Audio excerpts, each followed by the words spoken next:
Hello.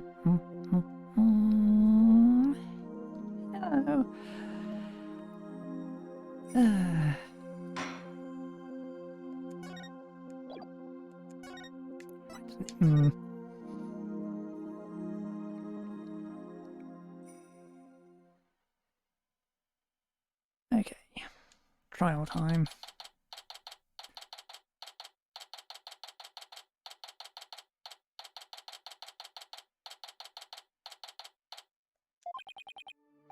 I'm fine. I'm fine. I'm Apollo Justice and I'm fine. Is Apollo okay? He's been muttering to himself all morning. He's been like that since yesterday. Guess the pressure of today's trial is getting to him. Poor Polly. He's really tearing himself up over all of this. Get it together, Apollo. Yes, Athena. When did you get here? Try to relax a little bit, will you? You're getting yourself way too worked up. Yeah, but I'm alright. I'm fine. You know, I did a little digging on this Nayuta Shadamadi guy. He's apparently not your run-of-the-mill prosecutor. Oh yeah? What did you find out? Well, they say he wields an incredible power to accurately read a trial's karma and its ultimate fate. What is that supposed to mean? Don't have all the details, but apparently he can foresee how the arguments will go and even lead his opposition. So the defense basically ends up going in whatever direction he has in his head. Man, this isn't going to be a cakewalk if that's true. Emma did say she'd talk to him for us, though. Here's hoping that went well. In any case, it sounds like he's going to keep us on our toes.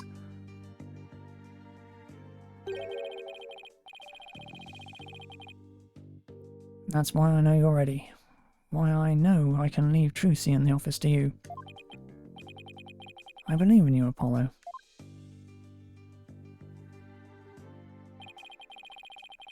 Mr. Wright is putting his faith in me. I can't let him down now.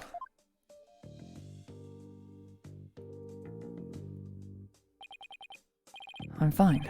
I'm fine. I'm fine. There he goes again. It's almost like he's chanting a prayer. I'm fine.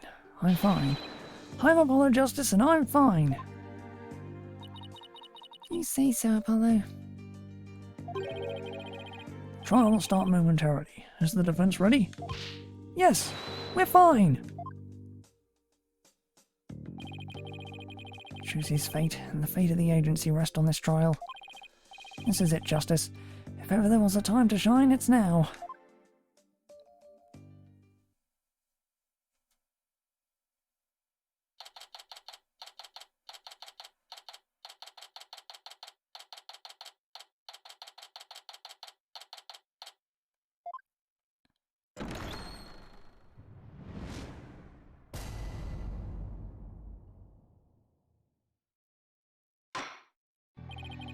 Court is now in session for the trial of Trucy Wright. Defense is ready, Your Honor.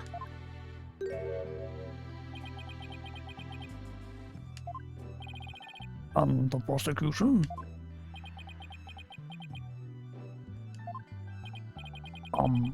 Prosecutor Shamadi? 1,000 pardons. It was rude of me to keep you waiting. I was praying for the victim. Oh, praying. Yes, yes. I see. You're a Kuranist monk, correct, prosecutor? Yes, that is correct.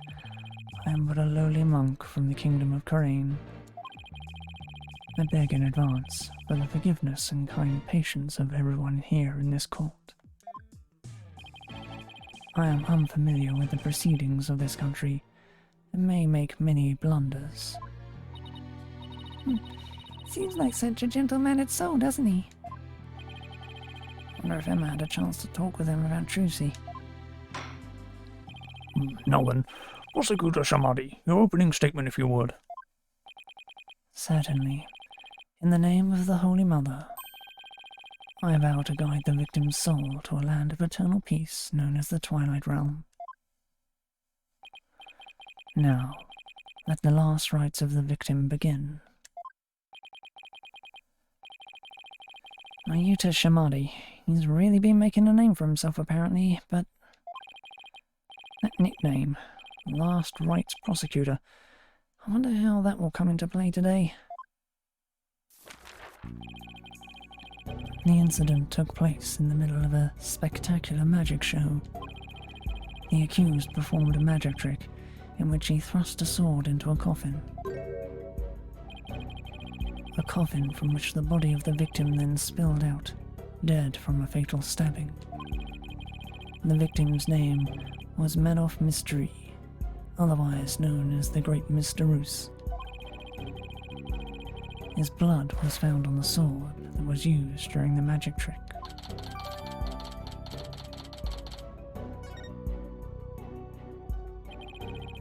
So his death was just an unfortunate accident. It is only natural for one to assume as such, Your Honor. However, it was no mere accident, but rather a homicide. The prosecution's position is thus that this was a murder made to look like an accident. I see. And you believe this crime was committed by the defendant? After a thorough consideration of all possible scenarios, I unfortunately had no other choice but to conclude as much. So that's how it's going to be, huh? Guess Emma couldn't convince him after all. Very well. And now let us hear from the defense. Naturally, we maintain that the defendant is innocent, Your Honor. If the defense wouldn't mind, could you please explain your reasoning?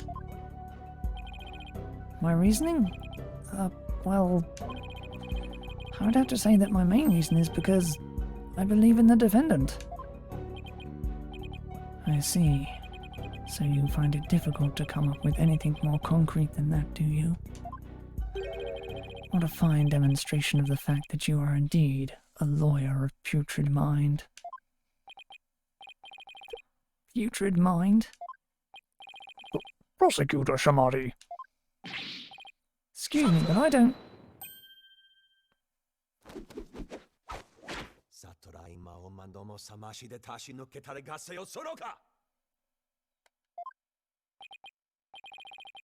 If you don't mind me asking, Prosecutor, what was that you were just chanting?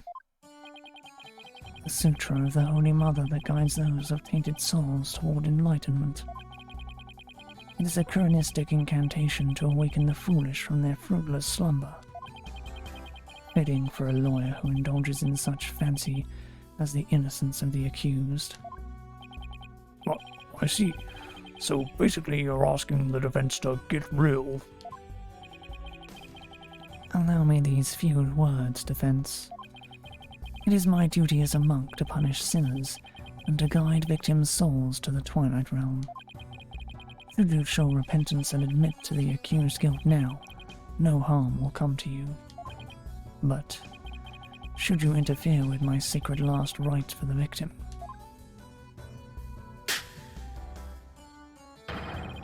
then I shall cast you down into the pits of hell along with Trucy Wright.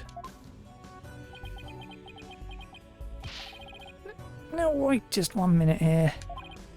Putrid, hit of hell, is there any way to address someone in a court of law? Prosecutor Shamadi, that may be the way you conduct trials in Karain, but I would appreciate it if you would refrain from such charged language here. Your Honor, that was but a Kuranist sermon for those who have strayed from the past. Harsh words are often necessary to admonish contemptible deviants who cannot see reason. Oh, I see. I didn't realize. I guess they really do hang defense attorneys in Karain, huh? Even still, That was way, way over the top as far as verbal abuse goes. The trial's only just begun. Well, defense, I suppose the way a prosecutor does things varies by country. Why don't we look at this as cross-cultural exchange and try to be open-minded about it? What?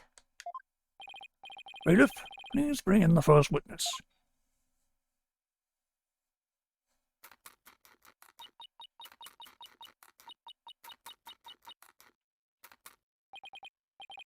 Uh-oh, I thought she said goodbye to the snackos.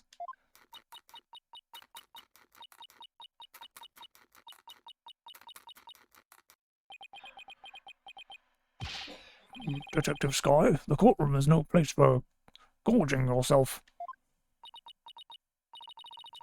What's wrong with having a little snack? Girl's gotta eat, right? She's, seems a little stressed out. Detective Sky, your testimony, please.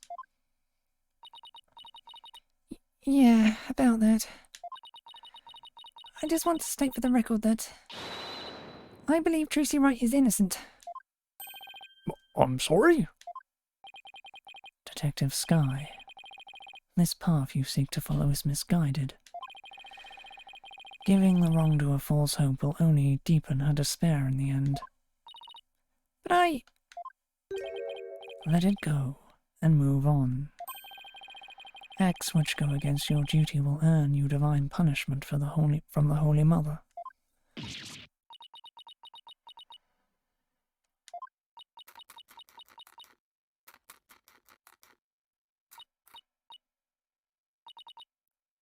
Fine. Don't know about the divine part, but I get the punishment bit loud and clear. Guess Emma got assigned tons of paperwork or something for sticking up for Tracy. She and Prosecutor Shamadi don't seem to get along very well, do they? Read the name first. Now, shall we continue? The prosecution contends that the accused had a clear motive. The evidence, if you would, Detective Sky. All right. Please take a look at this poster. It's a Troop Grammary poster from 13 years ago.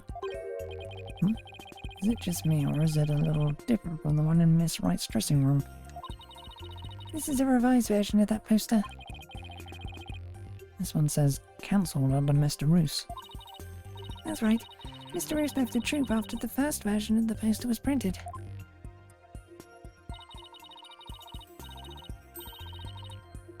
Take a look at Mr. Roos's right forearm near his elbow. See the big scar there? He apparently got that when he made a mistake while practicing a magic trick. Ouch, it's quite a scar. Because of the accident, Magnifi Grammary concluded Mr. Roos was too unskilled. Just before the show was to open, Magnifi announced Mr. Roos wouldn't be appearing. But, in defiance of Magnifi's decision, Mr. Roos tried to go on stage anyway. This in turn caused Magnifi to oust Mr. Roos from the troupe on the spot. He kicked Mr. Roos out? That seems rather extreme. Did he really have to go that far? When it came to magic, Troop Grammary was so passionate. Or should I say, extreme about it, that it caused problems from them from time to time. Yes, they even caused this court a mountain of trouble with their extreme antics. And now the troop's successor has committed a murder.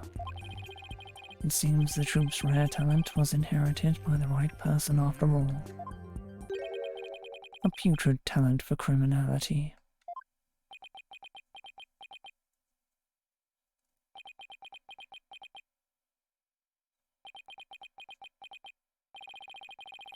You sound rather extreme yourself, prosecutor. Criminals with impure souls do not deserve sympathy, Your Honor. Ahem. As I was saying, after his expulsion, Mr. Roos apparently went on to hold a grudge against the troop. He would tell those close to him, "I will get my revenge on Troop Grammary someday." Revenge? That certainly sounds antagonistic.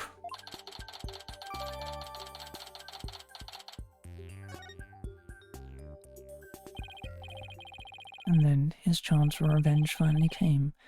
If you would be so kind, Detective Sky. Guess I don't have a choice, do I?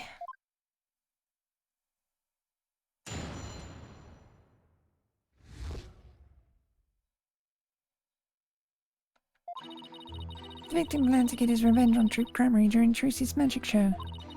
Mr. Roos was going to first steal the Grammary notebook from the defendant. He then intended to reveal the secrets behind their magic tricks during the show. That was the victim's plan for revenge, and while he did in fact steal the notebook, the defendant murdered him before he had a chance to reveal the secrets. By the time the accused had discovered the notebook's theft, it was too late. Her only option was to kill Mr. Roos and make it look like an accident. Objection! That's nothing but conjecture. Objection! The victim's assistant, Bonnie DeFam, gave the police a statement. She testified that just before the start of the show, Mr. Roos said, "I'm going to reveal all of Troop Grammy's secrets on stage today." What? Well, that isn't exactly a great starting point for a rebuttal, is it? You're telling me. Allow me to give you one piece of advice, defense. Oh, and what's that?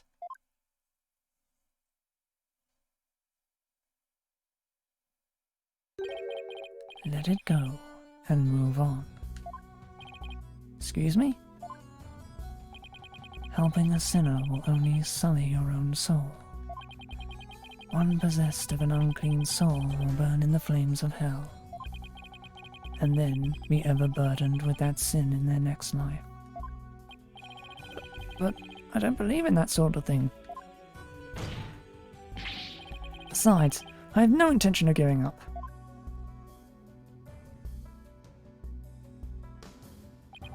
Oh, Holy Mother, grant me the strength to deal with this putrid lawyer.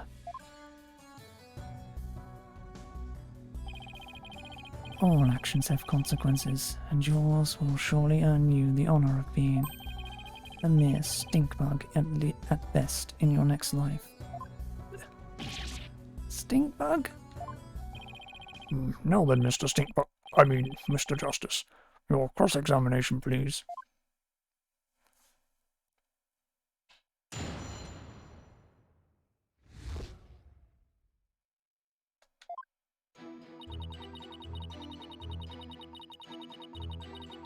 Hold it! Revenge after all this time? It's been 13 years already. Why now? I know, right? I thought that was pretty sketchy myself. I mean, wouldn't he have done it a longer time ago if he was gonna do it? Detective Sky, self-indulgent outbursts such as those will earn you divine punishment. In the form of a salary evaluation.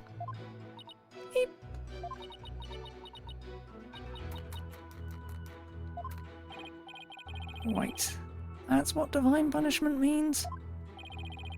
Let the detective have her snack. This humble servant of the Holy Mother shall explain. Over a decade ago, Troop Grammary was at the height of their popularity. But then their reputation declined, and they had all but faded from public memory. Until recently, that is, when Trucy Wright sought to recapture their former glory. The defendant? And at such a young age, too. How impressive. Yes, the accused's skill at magic is undeniably impressive. If she hadn't fallen onto the path of sin, she would have had a bright future ahead of her. It's always sad to see such promising young potential go to waste. Now then, Detective Sky, how did Mr. Roos plan to get his revenge? Please put down the snackos before you continue with your testimony.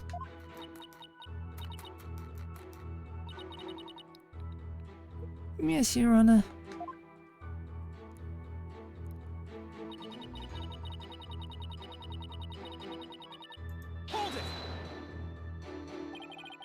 evidence do you have that Mr. Reese actually stole the notebook? Well, you see, Whenever you're ready, Detective. Fret not, Detective Sky. You have nothing to repent for. You should be proud of this. You should be proud of the fine forensic discovery that you made. Forensic discovery?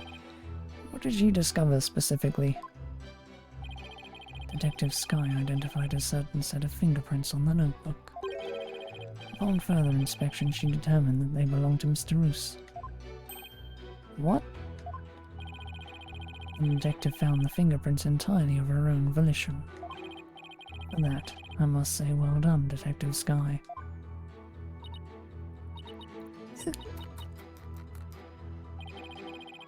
Get a little too addicted to using your precious white powder, did you, Emma?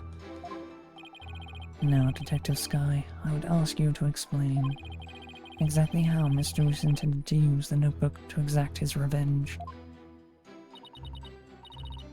alright. Well, first he stole the notebook.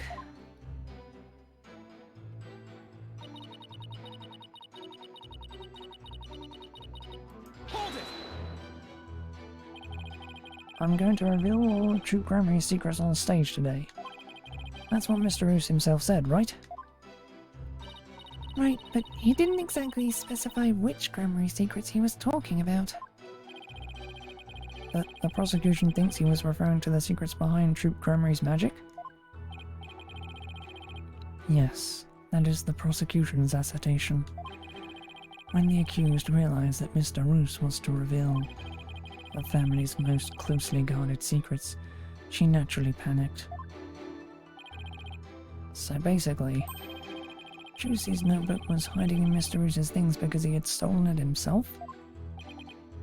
I see. Surely a motive that only a magician could have.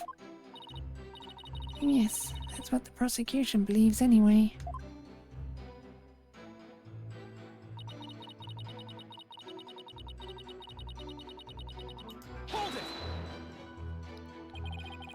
Do you really believe what you're saying, Detective Sky?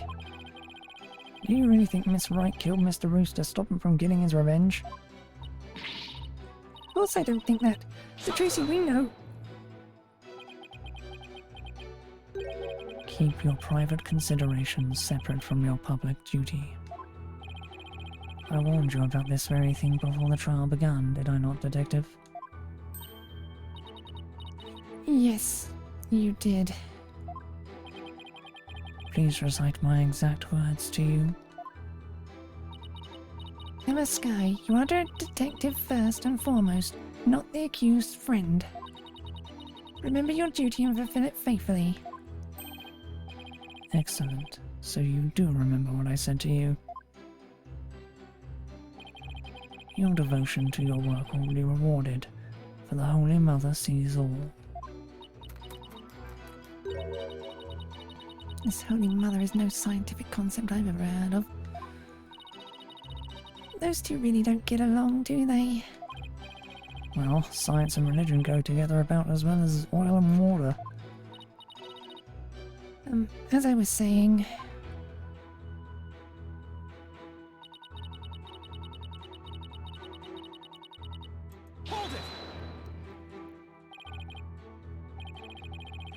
I'm sorry, but what exactly is the basis for claiming it was murder? Beats me. What? The basis is beats me? You'll have to ask Prosecutor Shimadi over there because he hasn't told me his reasoning either. Detective Sky, your feeding of information to the defense has not gone unnoticed by my eyes. The bad karma of acts which go against your duty will impinge upon you in your next life. But even before that, it may impinge upon your job in the form of a transfer. Please don't get me kicked out of the forensic unit. Anything but that. Poor Emma, she's really been risking everything for us. Well, Prosecutor Shamadi, what are your grounds for claiming homicide? It was the luminous tape in the understage passage. I realized that it had been moved. Moved so that Mr. Roos would climb up into the downstage coffin by mistake. What? Mr. Roos, who was waiting in the understage passage, was supposed to have used the upstage ladder, shown here on the left.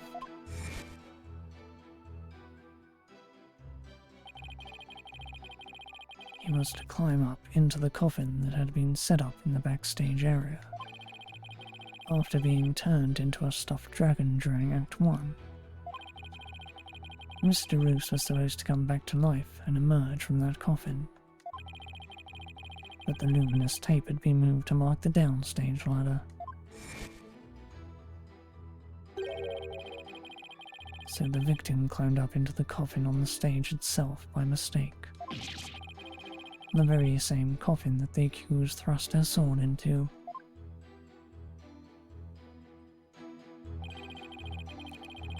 And you have proof that it was my client who moved the tape?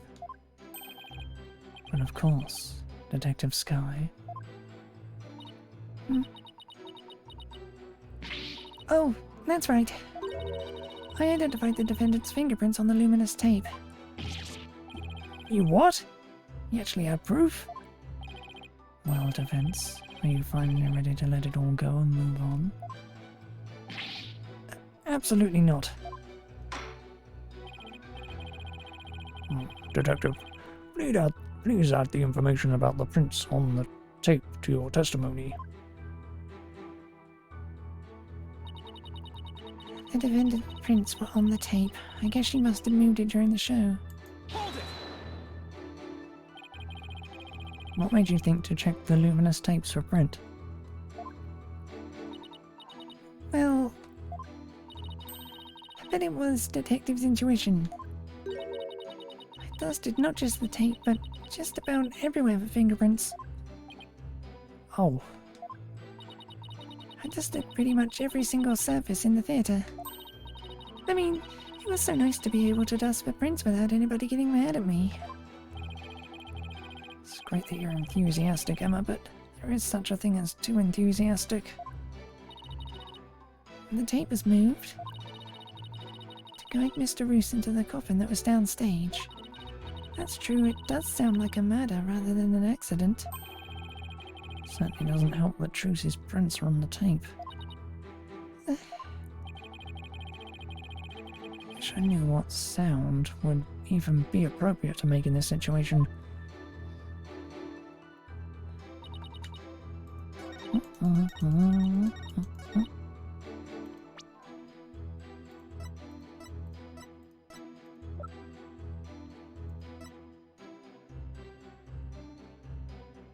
Objection!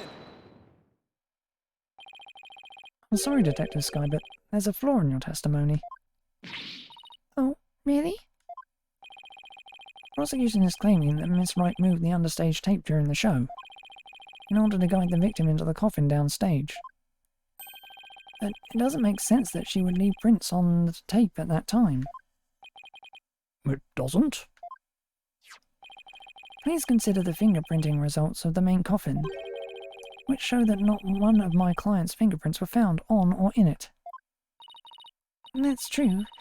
We didn't find any of her prints on that coffin.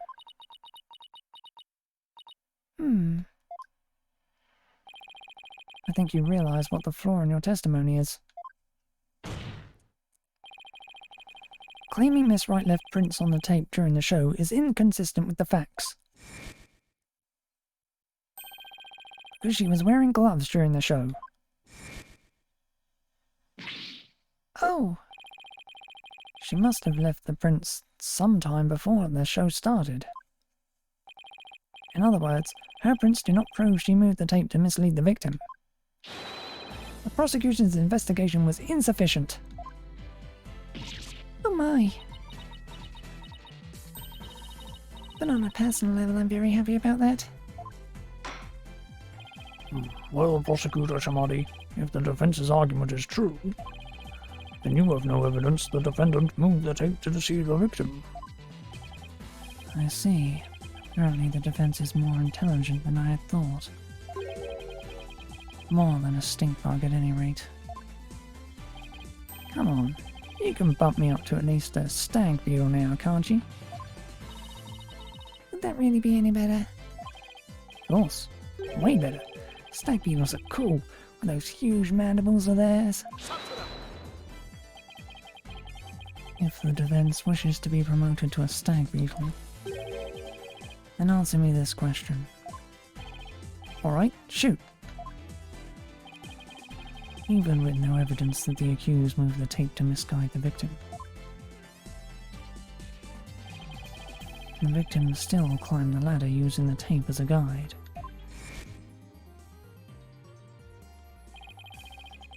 And entered the coffin on the stage.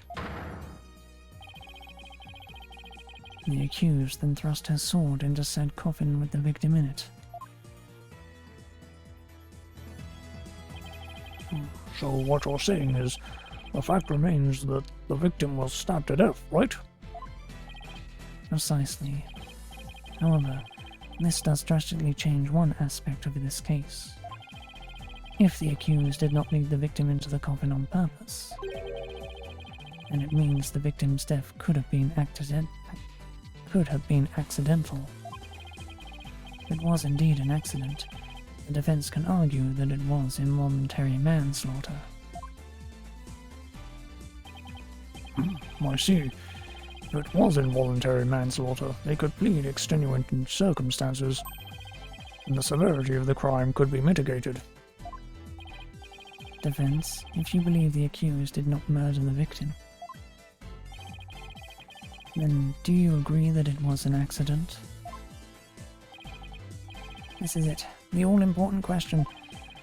The defense argues that Mr. Roos's death was murder.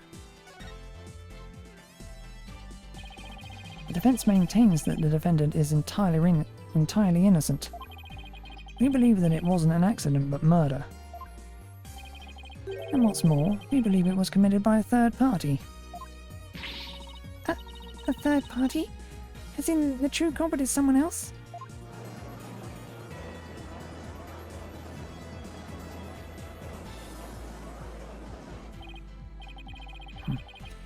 That is quite a brazen claim to make, and one wholly without grounds. Your voice is as loud as your suit, and your mind echoes just as loudly in emptiness.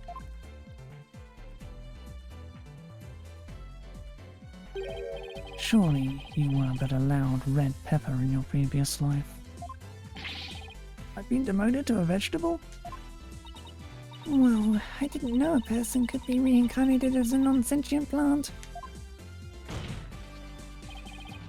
In any case, I do have grounds to make this claim.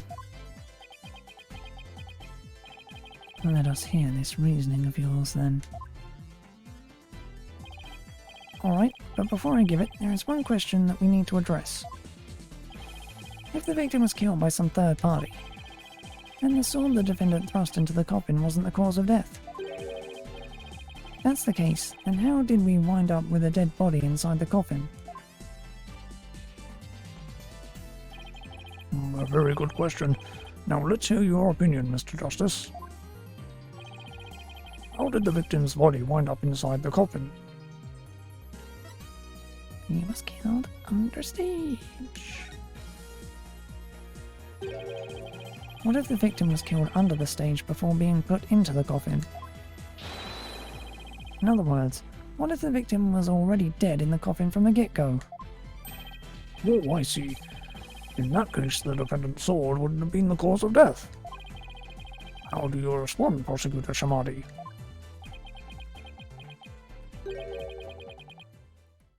That is the third time. The third time of what? Yeah.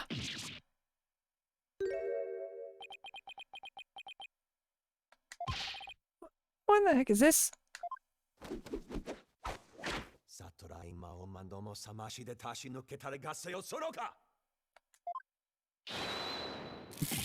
Ah! Ow, ow, ow, my head! What do you think you're doing? Even the merciful Holy Mother loses patience if she is struck 3 times. Since you never learned, you needed to be punished. Why don't you let me worry about what I need and don't need? It is what you deserve for interfering with my sacred last rites for the victim. You are a brainless lawyer chasing phantoms. You know nothing.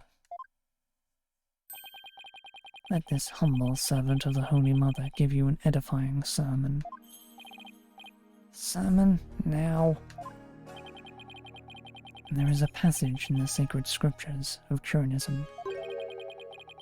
A cornered frog will swallow even a snake. Huh? My cornered lawyer has unexpectedly struck back hard against the prosecution. Did I get it right? No, I am not done with my sermon. And yet, the frog still dies, its belly bitten and torn from within. Just great.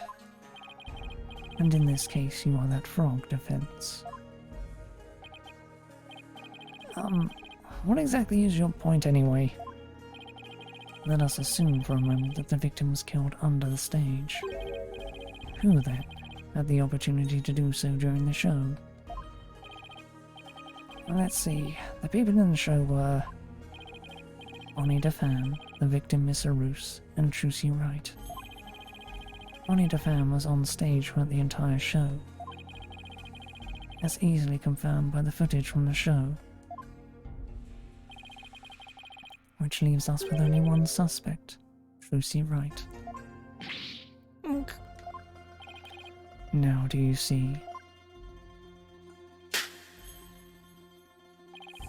The accused kills Mr. Roos as he waited on standby in the understage passage, and then placed his dead body in the coffin above, thus making the murder look like an accident.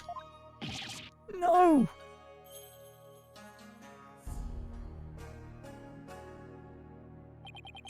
O great and merciful Holy Mother, thus another putrid mind has been guided towards enlightenment. Can't believe I swallowed his trick question whole.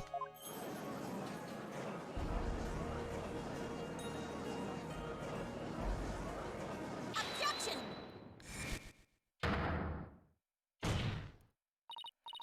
Sorry, but I have to raise an objection here. Athena, what are you? There's something I want to point out, Apollo. And who might you be? You strike me as a mere child in countenance. I may be young, but I have an attorney's badge just the same. And you would contribute to this discussion in that capacity? I most certainly would.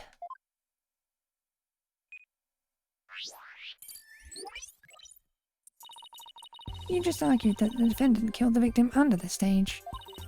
But let me remind you that Miss Wright is a girl. Clearly. Surely you didn't raise an objection simply to point out such an obvious fact. Your Honor, please send for this little child's guardian to come take her home. Hold it! But I'm not done with my sermon. You don't need to talk like Prosecutor Shimada, you know. Listen, the victim was killed in the understage passage. And his body would then have to be hauled up to the stage, right? However, Miss Wright is a young girl, and a pretty petite one at that. She couldn't possibly have hefted that large body up and put it in the coffin. That's true. Does seem like it would be a rather difficult task for the defendant. I don't think even I could do it. What do you think of that, prosecutor? Who's the child now? In my religion, the priestesses of Curianism are revered as the pillars of our beliefs, so I naturally hold nothing but deep respect for woman. I also think highly of the female perspective. Says the man who called this fair maiden a little child. Who's a fair maiden? I agree that your point is worth discussing, Defense. How, indeed, was the dead body raised up into the coffin? By the accused, Trucy Wright, that is. You're committed to pointing the finger at her no matter what, huh? Then you explain how that even be possible. But of course.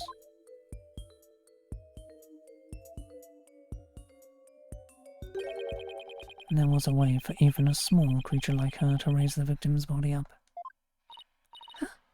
Wait, you really can explain it? I foresaw that our arguments would come to this, so I have prepared a witness. Very well. I admire your readiness, prosecutor. It is really not that difficult when one can read the ultimate outcome of any trial. He couldn't have really predicted that things would turn out like this, could he? It's pretty hard to believe. Excuse me, but may I step down now? Yes, I suppose you may. One moment, Detective Sky. I'm sorry for, the way I handled all of this. You did a fine job, Detective. Your testimony was invaluable. It was? Yes, you served well as a detective, and did not allow your personal feelings to interfere. You overcame the conflicted emotions you felt, and performed your duty admirably. You will be rewarded for your fine work. Oh. Thank you? I hope we can work together again in the future. Emma seems bewildered by the unexpected praise. I guess he's a pretty nice person, like they say, as long as you're not up against him. Now then, let us call the next witness.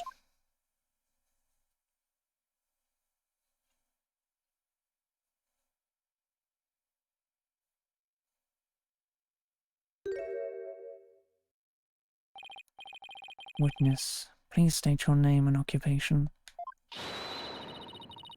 Hello, ladies and gentlemen of the court. It's very nice to meet all of you. I'm a lagomorphing illusionist in the land of fairy tales, Bonnie de Femme. I can't wait to do some magic tricks for all of you. Please, witness. There is a time and a place for all things, including magic. Aw, but it will be okay if I do just a little magic, right? Come on, please. Look, everybody is waiting.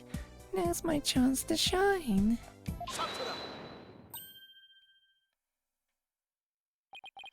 That is your second time.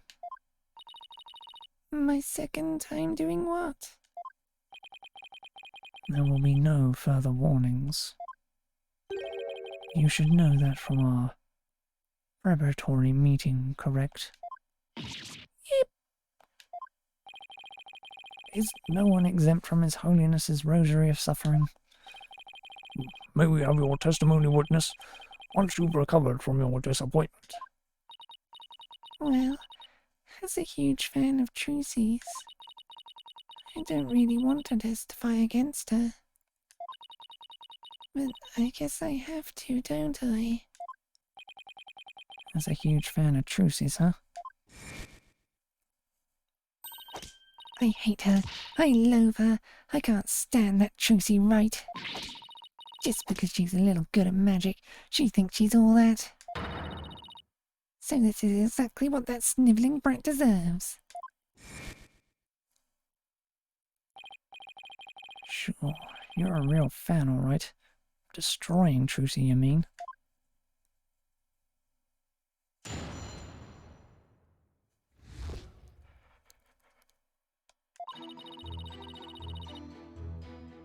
I really can't believe that Trucy killed Mr. Roos. Guess it's possible for a small girl to lift a dead body up if she used a stage lift. Is it possible? Could Trucy really have? If Trucy did use a stage lift, I think she must have used lift number 2.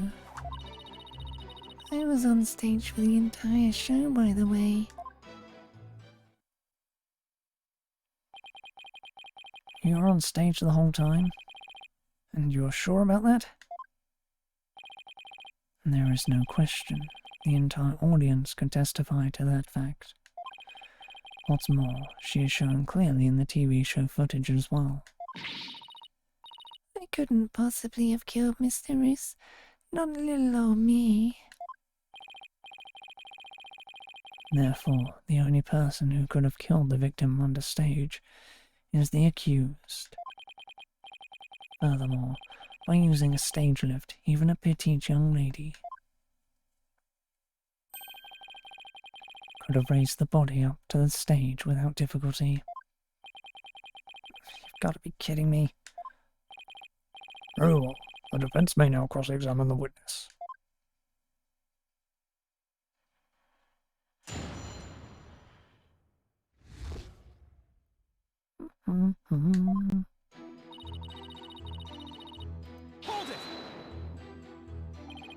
You said you were a huge fan of Trucy's, isn't that right?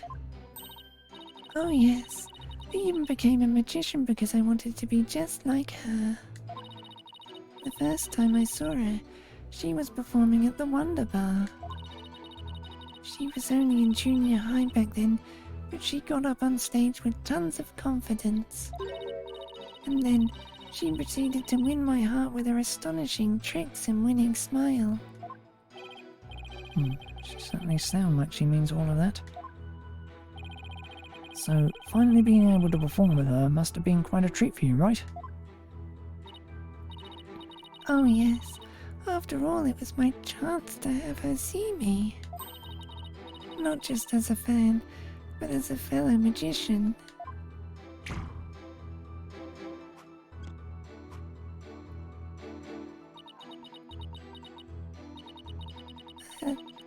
Then that horrible accident happened.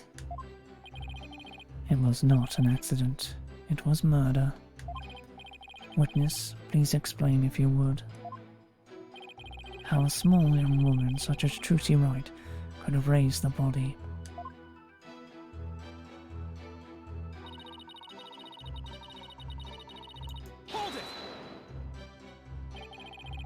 What makes you think it would be possible?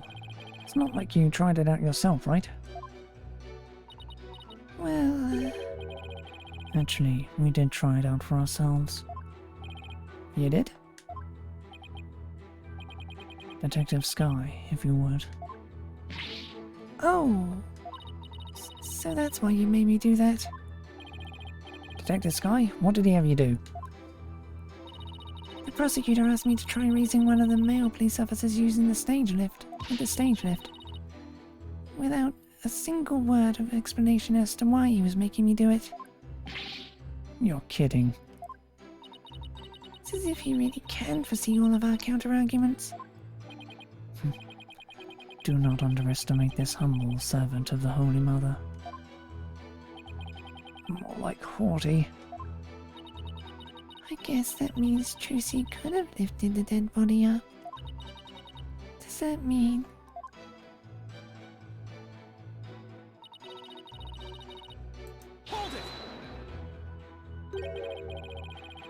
Is what possible? Could Trucy really have what, Mr. Fan? Please finish your sentence. Well, I...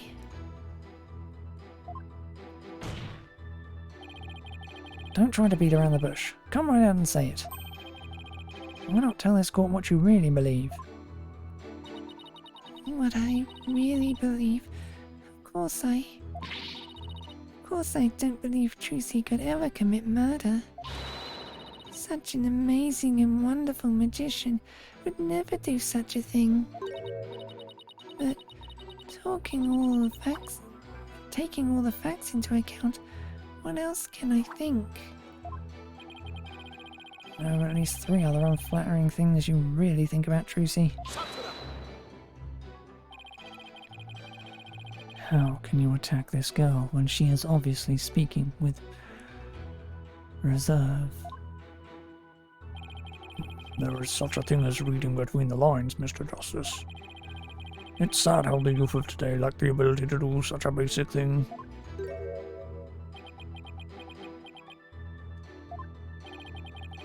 Looking at me like that isn't going to help me stick my foot in my mouth less, Your Honor.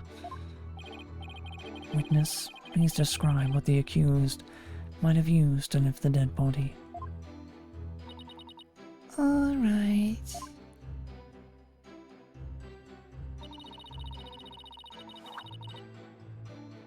Hold it!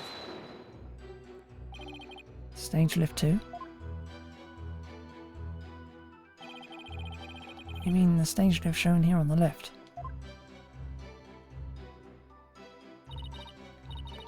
That's right.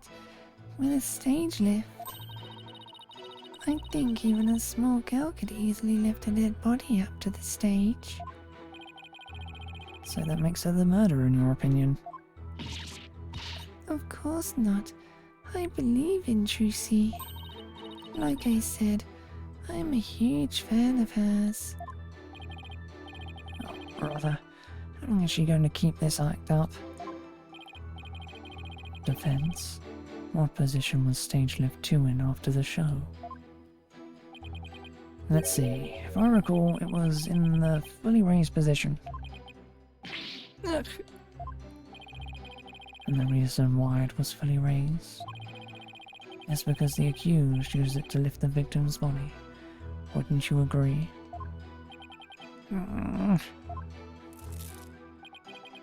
Feel free to slowly mull it over while you roast over the flames of hell, you evil red pepper. So now I'm also evil.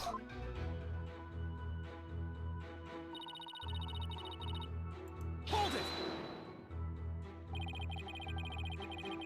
You didn't have a single spare moment to slip down to the understage passage? Don't tell me you suspect me now. I'm just trying to do my job by fully examining your alibi. Depending on how solid it is, I might have to suspect you, yes.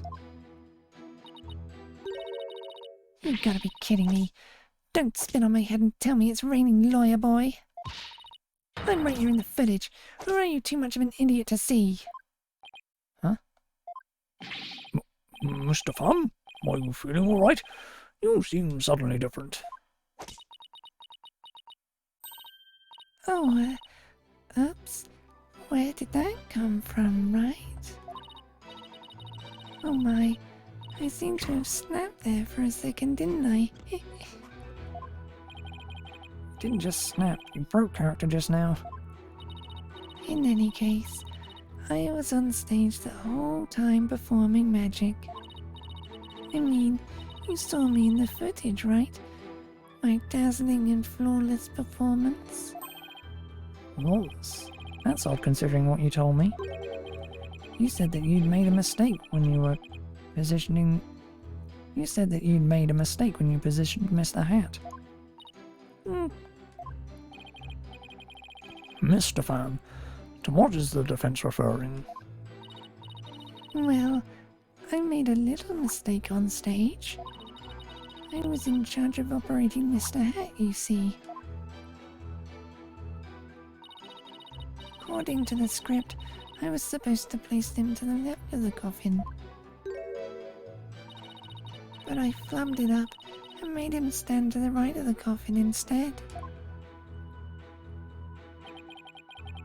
Because of that mistake, Trucy had to move the stage lifts around.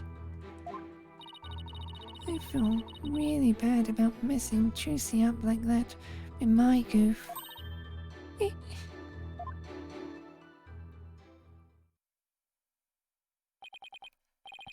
Darn it, I don't see any inconsistencies in her testimony.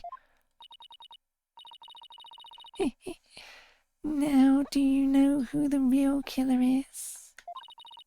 Come on, Gramps. Don't just sit there. Hand down your ruling, pronto! Do it quick, before you keel over up there. I beg your pardon? Oops. Oh, what's gotten into me? I'm so sorry. Give her another 5 minutes before she tears off that mask. Well, Defense, are you ready to let it all go now? Of course not. I'll never give up. I see. I suppose this too is fate. The sacred scriptures of Curianism describe a variety of hells for the damned. For someone like you who struggles carelessly against fate, ceaselessly against fate, Papal Bolajig seems most appropriate. People boil... what? Oh wait, that's Chinese.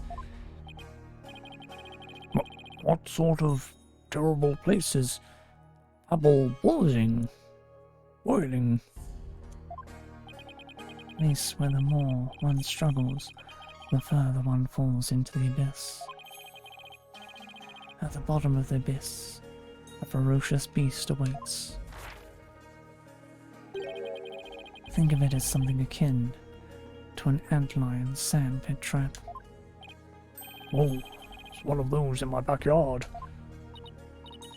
Wow, Cronus Hell is closer to home than I thought. Now then, it would appear that the witness's testimony supports the prosecution's claims, that the defendant is the only one who could have killed the victim on the stage. How are we supposed to get out of this jam? Hey, Apollo, if you can't find any contradictions, maybe it's time to use my analytical psychology. You mean, I heard some discord in Bonnie's voice while she was testifying. See? Widget is picking up on some of the noise in her heart too. that's right, Athena can hear things other can't with her super-sensitive hearing. She can hear the emotions people suppress as a kind of noise or discord in their voices. Alright, Athena, let's give it a try. You got it. Hold it! Your Honor? I'm afraid that our witness, Mr. Pham, is suffering under terrible traumatic stress due to this horrible incident. She is? Yes, what with that terrible death on stage, and her beloved Trucy getting arrested, she's under an awful strain and shock. In fact, I don't know how much more she can take before she is unfit to testify. What? Oh, I've heard of that. Oh, what's it called? Postal stress disorder, right? It's where a person becomes uncontrollably angry, I think. I read about it somewhere. That's going postal, Your Honor. This is PTSD. Oh my. So that's why the witness acts so hostile at times, as if she were a different person. Yes, and I think her condition is clouding her memory of the incident. Therefore, I suggest a short therapy session for the witness. Huh? Therapy? You don't know the first thing about a magician's mental strength. I risked my life jumping through rings of fire and having my body sawn in half. Oopsie. Boy, I have to watch my temper, don't I?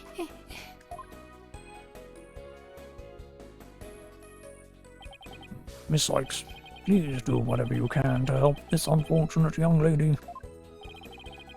And what exactly is this child planning to do, Mr. Justice? With her super-sensitive hearing, Miss Sykes can hear a witness's true emotions. Simply from the tone and inflections, she can tell what exactly a person is feeling. I can even pick out feelings that a witness is trying to suppress or hide. Widget projects the emotions I hear into the mood matrix, where I can analyze them. Sounds like some sort of spurious devilry, though I find it hard to believe, I must ask. How do emotions constitute evidence? While I won't say that emotions can be taken as evidence per se, I have seen how instrumental Miss Sykes' work has been in cracking a case. Therefore, I wholly support giving it a try. I see. If you are in favor of it, Your Honor, then I have no objections. Even this mere monk can see that something has disturbed the witness. I'll disturb you. Oh, thank you for your understanding, Prosecutor Shimadi. Hello, you remember how to conduct a therapy session, right? You want me to lead the session? Of course, you're the lead of this case after all. Fair enough, but do I need a refresher? Nope. I think I still remember from the last time, so let's get right into it. Okie dokie. You ready, Widget? Let's do this.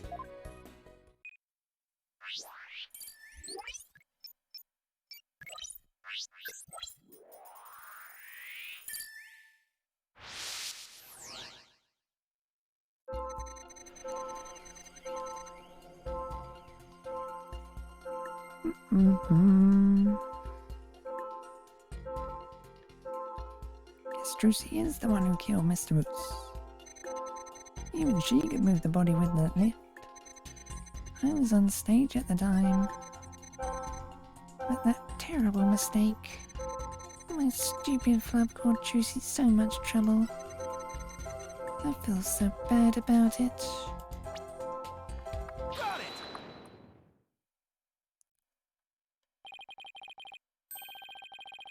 I have to say, Mr. Pham, you certainly are a strange one.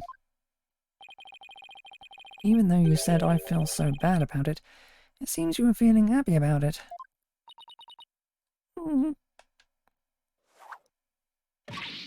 Ouch!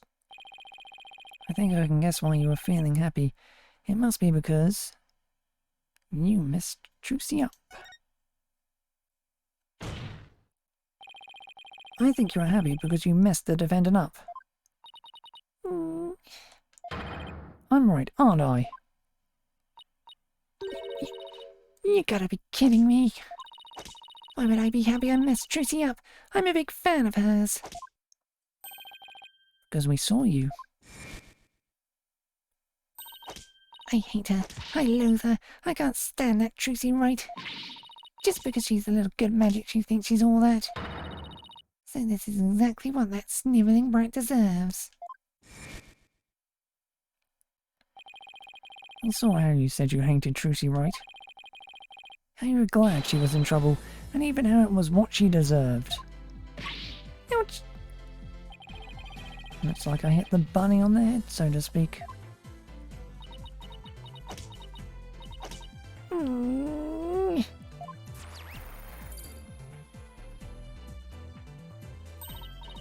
Hello, the noise level dropped. Now if we could get it down to 0. Well, Mr. Pham, are you ready to confess how you feel, how you really feel? To Fame. Ugh, I should really say it correctly. What? What do you mean? My Bonnie, the sweet, cute little bunny. I'm a rookie magician working hard to be just like my idol Drucy. That's the character I'm supposed to be.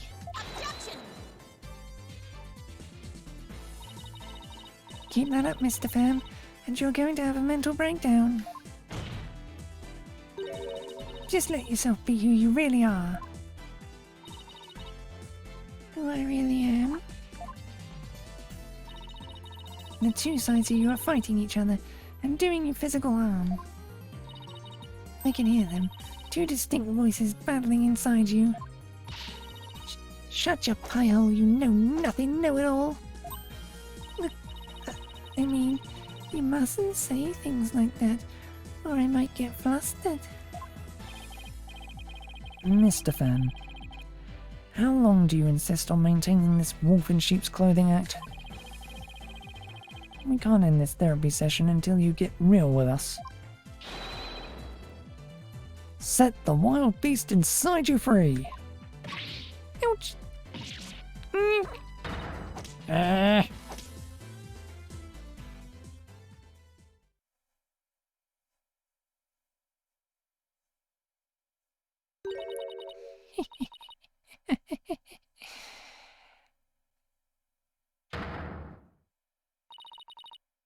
Don't make me laugh.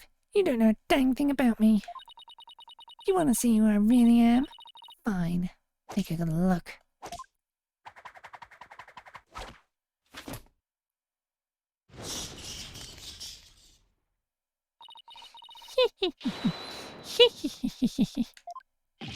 What in the world? Sheep's clothing. You got it all wrong. It's a rabbit suit I've got on. And I'm not a wolf. I'm a blood-sucking vampire.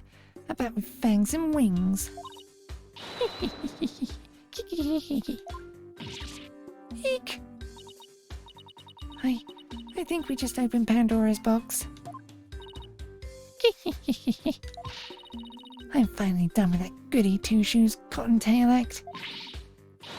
I feel free as a bat.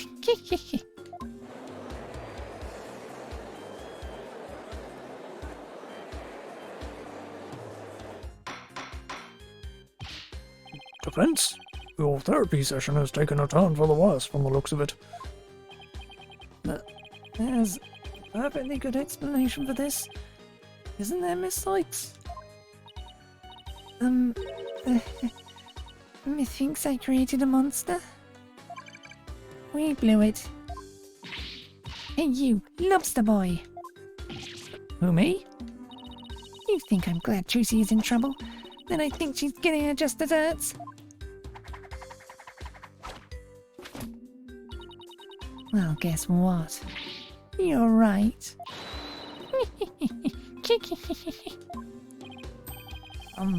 Does that mean you admit to wishing the defendant harm?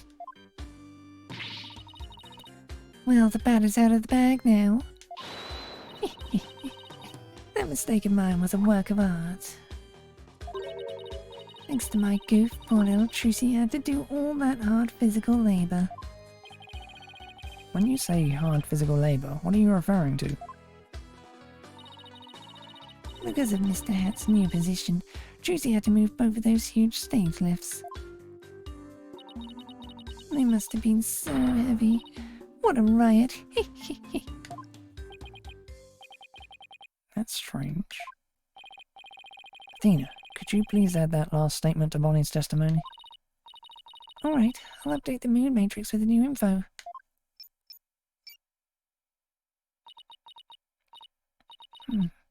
Hey Apollo, now there's a new inconsistency in the testimony. Yeah, she finally slipped up. So what do I need to do now? Well, from this point onward, you just do what you do best. Find the contradiction in the testimony and present evidence to refute it. Alright, got you now, Bonnie to fame.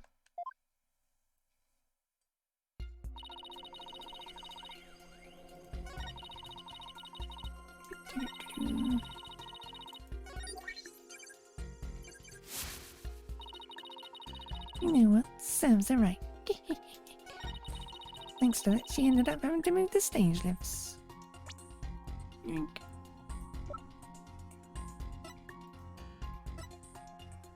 Objection! That doesn't make sense. What? So you think I'm crazy now? No, that's not the point I was trying to make. But I don't hear you denying it. Mr. Fan, allow me to repeat your statement. Thanks to that, she ended up having to move the stage lifts. That's right, and I still say that's... But how did you know? How did you know Miss Wright moved the stage lifts? Huh? According to her own statement, she didn't tell anyone that she had done so. What? So how could you possibly have known what she had done, unless you saw her? You saw Miss Wright moving the lifts in the understage passage, didn't you?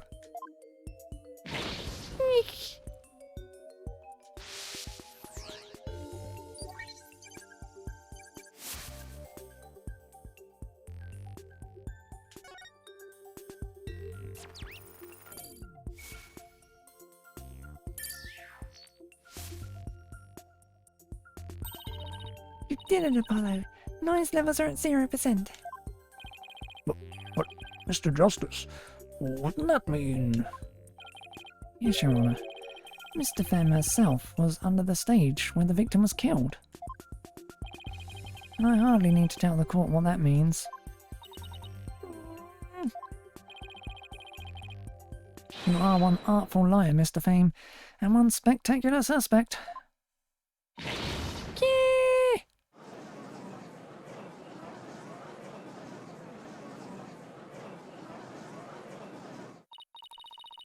Why, you shiny red lobster boy. You're saying I killed Mr. Roos? I'm saying that it's a possibility. What's more,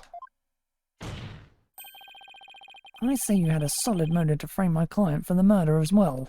Objection. My apologies for raining on the defense's merry revelry, but you seem to have forgotten one very important point. Oh, really? The TV footage. As you can clearly see, Mr. Fame was on the stage the whole time. The entire audience can bear witness to that fact, including you. Oh, yeah.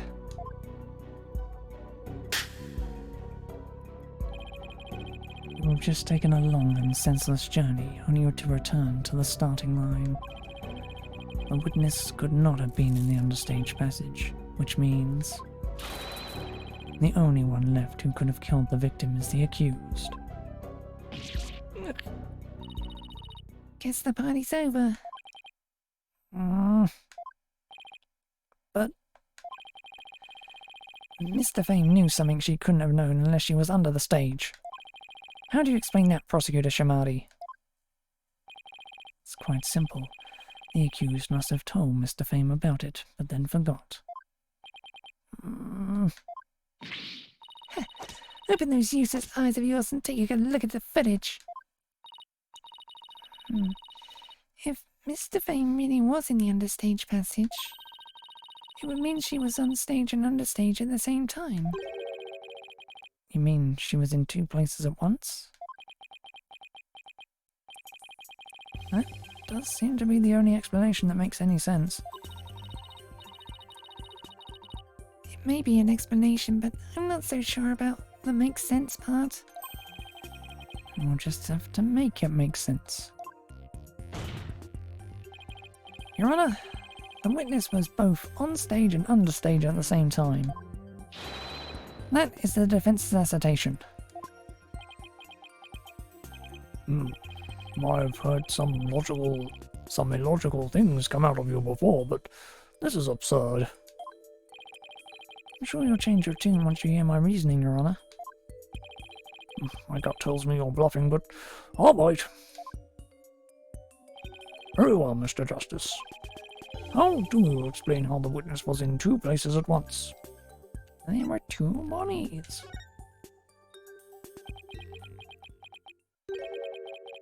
There were two bodies, Your Honor. If that were the case, it would make all sense, wouldn't it? It would all make sense, wouldn't it? There were... Two of them? I suspected you had a few screws loose, but now I see some are missing altogether. Is there a toolkit in this courtroom, Your Honor? I suppose 2, no 3 screws to the head should right in his putrid brain. Very well. Bailiff, could you... No, wait. Please listen to my argument. Very well. I suppose it wouldn't hurt to at least give it a listen. As was argued earlier, Mr. Fame is shown in the footage the whole time. But at the same time, she was also watching Miss Wright in the understage passage. The only possible explanation is that there are two bodies. That almost sounds like it makes sense. What do you think, Prosecutor Shamadi? This humble servant of the Holy Mother is of the opinion that we should lose no time in replacing the defense's many lost screws. Apollo, it goes against reality itself to say that one person is actually two. But we don't have to be bound by reality. After all, we're talking about magic here. So if the Bonnie de Femme in the footage is the real Bonnie, and the Bonnie here on the witness stand, the one who must have been under stage, this Bonnie de Femme is our second Bonnie. Yee! She is. Say we call this one in front of us Bonnie number 2. I believe I have just the piece of evidence to prove that a Miss Bonnie number 2 exists. Oh, then please submit your evidence, Mr. Justice. What proves the existence of a Bonnie number 2?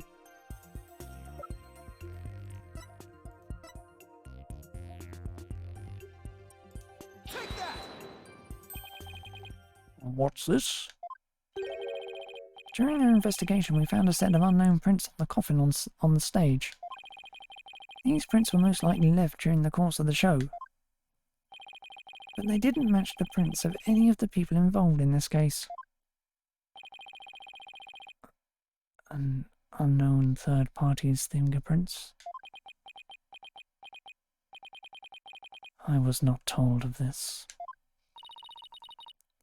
Emma must have kept it from him. So the question is, who could these prints possibly belong to?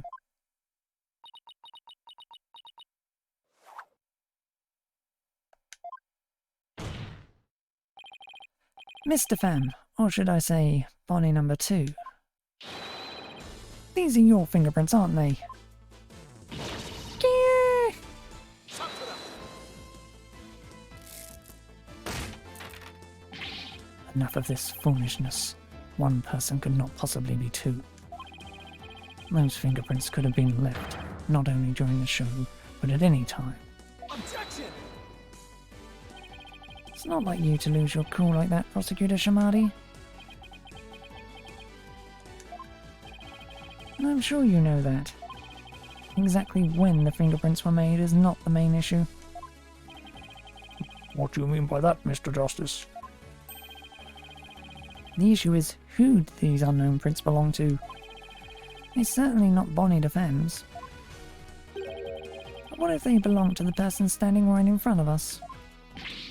Oh, you mean Bonnie number 2 is the second Bonnie? Is that what you're implying?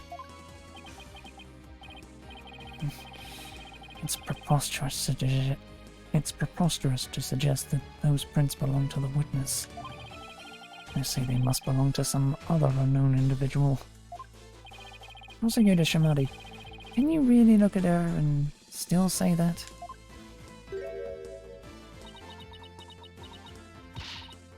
What are you looking at? Take a picture, it'll last longer. How could this be?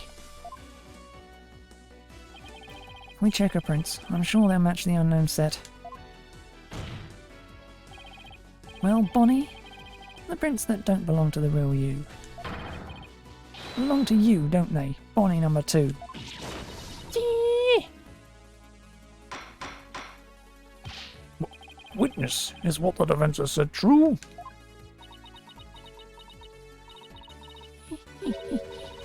Fine, I admit it. The fingerprints are mine. And does that mean you aren't Bonnie de Femme? What? Ridiculous.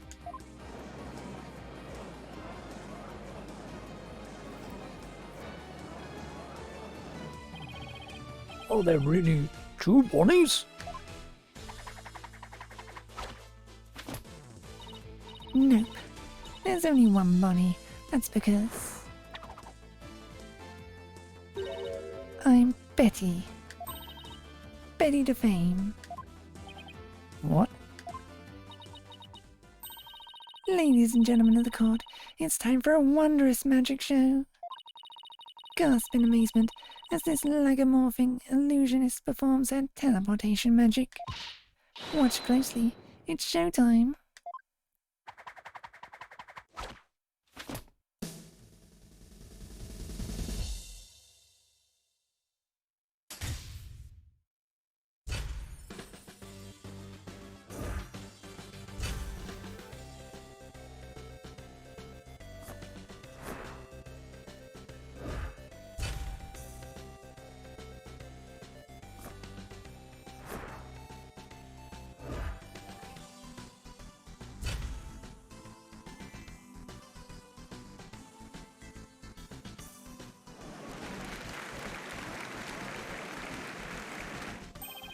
What an amazing trick!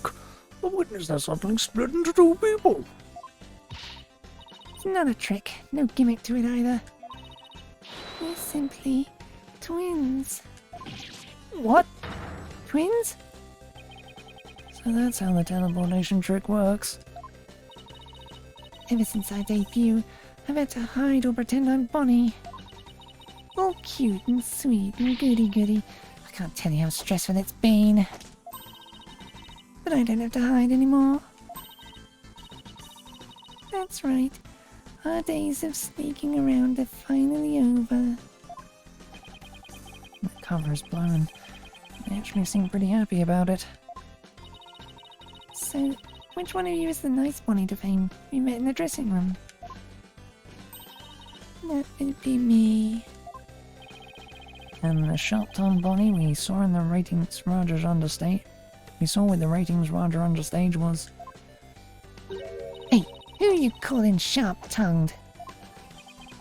It's all starting to make sense now.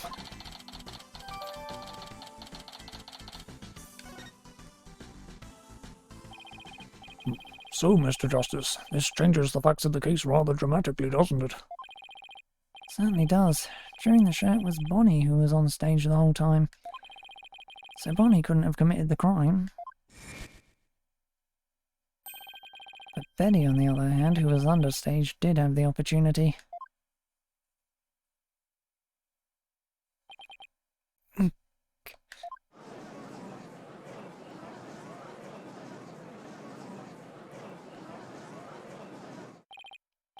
Well, so now we have two suspects. Wait just a minute there, lobster boy. I didn't do it. That's right. Betty might have a foul mouth, but she'd never kill anybody. Hey, who's got a foul mouth here? Oh, well, speak up, huh? Hold it! Please, save your siblings squabbling for later.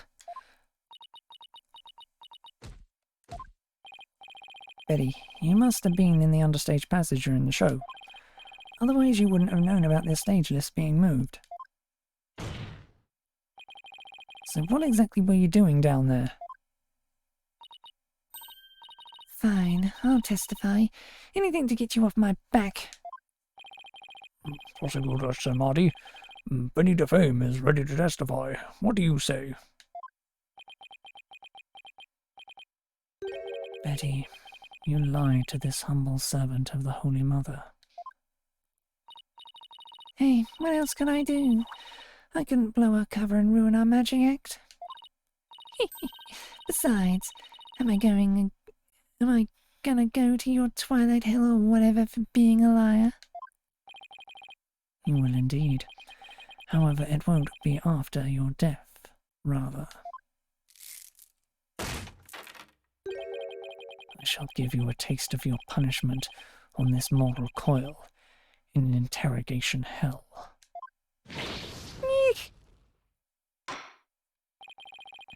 Now then, Betty DeFame, please explain to this court what exactly you were doing under the stage.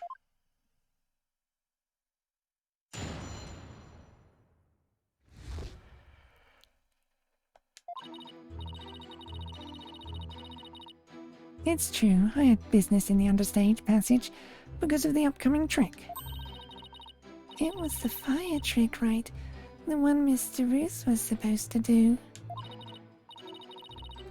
That's right, it's a very dangerous trick, so I had to make sure we were prepared for it. It was in the script, and I really wanted to see it, but I couldn't because of the accident. Shut up! You're gonna give it away. Anyway, I was real busy. Yeah, way too busy to have the chance to kill Mr. Roos.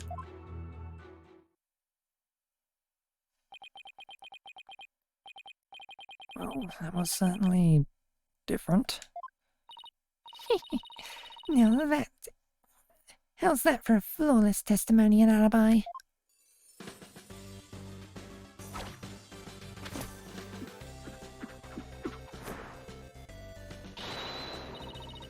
Our magic is real.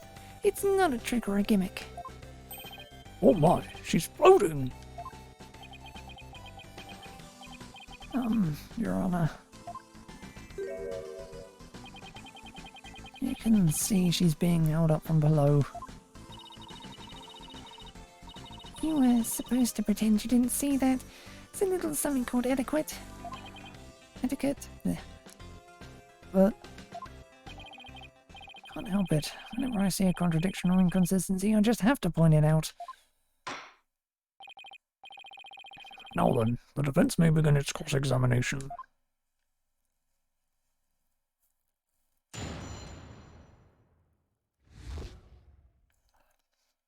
My eye still hurts. Jesus. Hold it! If you're in the understage passage, which, need I remind you, was the crime scene, then you most certainly should be counted as a potential suspect. But I didn't have any motive to kill Mr. Roos. It's you, but your inner mission ain't Miss Wright. When she was arrested as a suspect, you said it was what she deserved. Objection! So you believe the witness killed a man simply due to a dislike of Trucy Wright?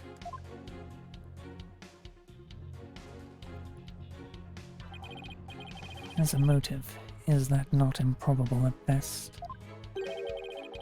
What if her hatred caused her to bear a strong sense of malice against my client? Look, Trucy just made me mad, that's all. I mean, even though she's younger than me, she's got so much skill and popularity. And she's cute besides. She makes me so mad. I wish she would drop dead. Betty, don't talk like that. Shut your yap. So was it just simple jealousy? Say, Betty, that next trick you were getting ready for.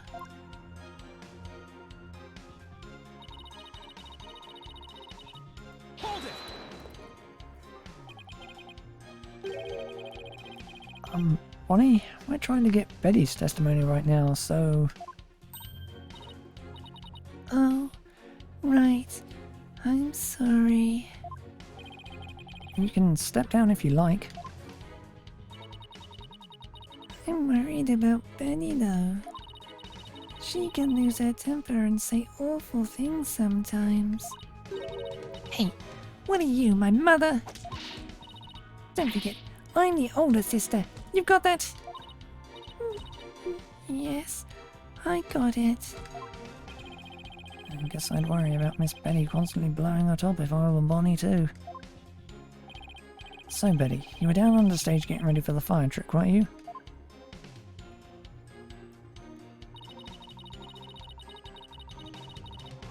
Hold it! And you were taking every necessary precaution, is that right? Of course. Every precaution. After all, it's a very dangerous trick that uses real fire. I mean, we had to be ready in case the curtain caught on fire or something, right? By the time people realized it wasn't a part of the act, it might be too late, huh? By people you mean Athena Sykes, then yes. Wow, fire trick. That sounds real impressive. Your beard would go up in smoke, old man. I bet people would mistake you for a cue ball or something without it. A cue ball? Betty, don't be rude to the judge. Betty, you know that fire trick?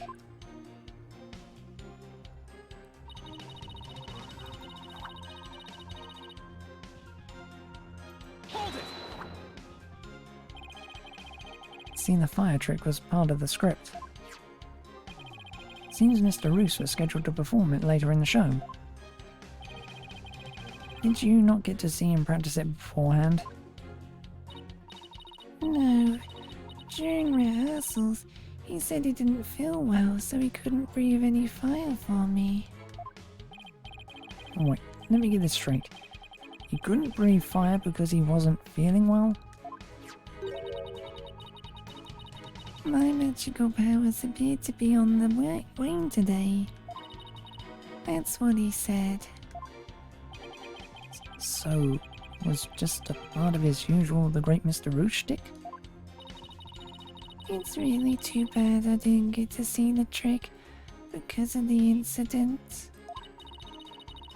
Which was completely unexpected, of course. Hey!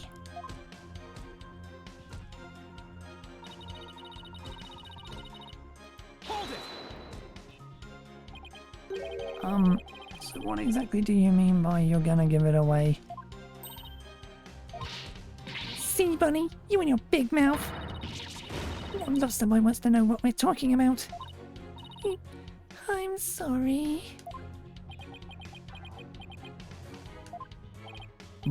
Yes, well, if you were preparing for the next magic trick, I'm sure you wouldn't have had time to commit murder. Well, looks like the old geezer isn't senile just yet, huh? I bet you'll live a good long life. Oh, I plan to be sitting up here at least another 10 years. 10 more years. I don't know about that. What did we discuss about inner monologues, Athena? Well, more power to you, I guess. In any case, I was so busy I didn't have the time to off anybody.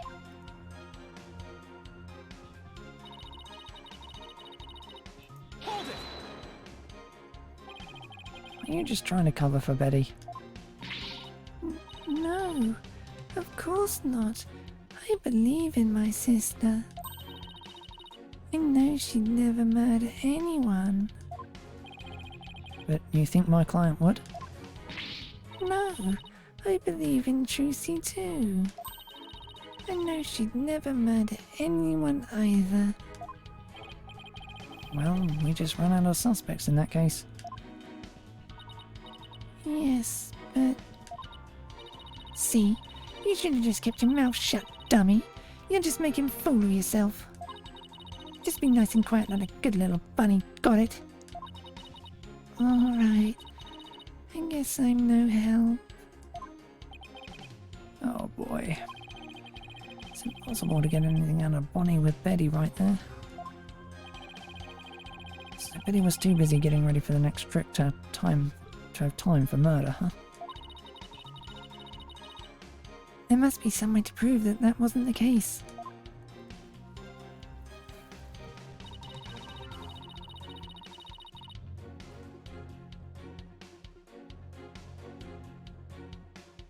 Oh, switching back and forth between the voices is doing a number on my jaw.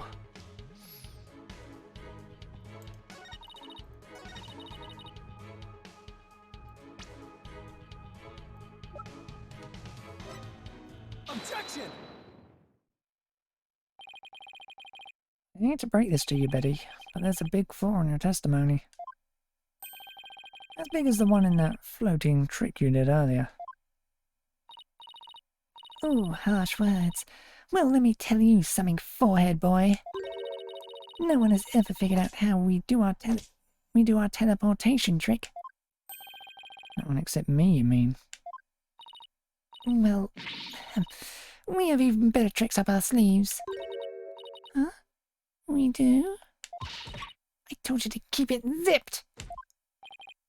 Now, don't fight, you two. Mr. Justice, what's this about a flaw in the testimony? The script has this to say about the fire trick. This will be dangerous. Make sure the fire bucket is ready. However, we found the fire bucket lying empty backstage, except for a layer of dust.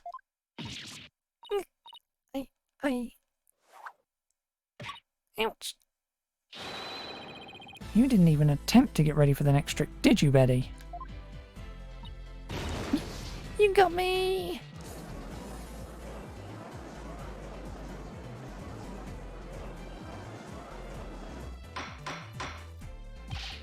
Ready to fame.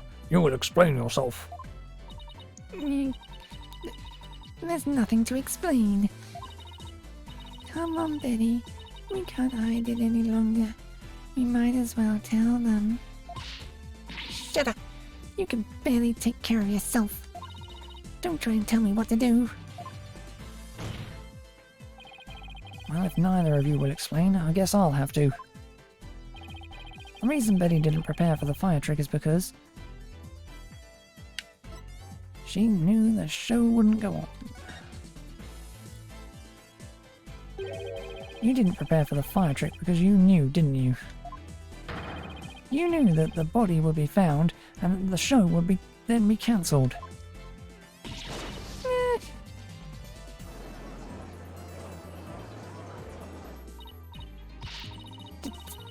Don't be ridiculous, you insignificant speck of a man! I'm gonna yank those lame bangs of yours off. Is that what you want, huh? Objection! Whatever, they can grow back. Now stop stalling and just tell us the truth already. I can't reveal my secret. I'm a magician. Objection!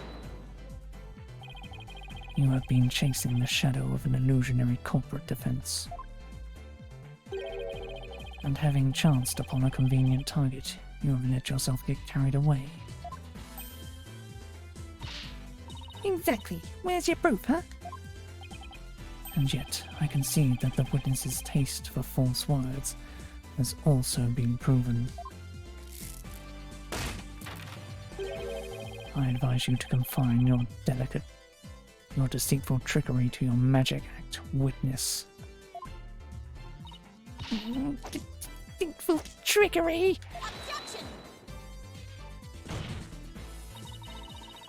As your court-appointed therapist, I'd like to add something here, Betty. You finally let yourself be who you really are. And if you continue to hide behind lies, you'll just be imprisoning your heart all over again. But all these questions mean you're trying to put me in prison for real. So I'll be behind bars either way. Does that mean you're admitting your guilt? Of course not.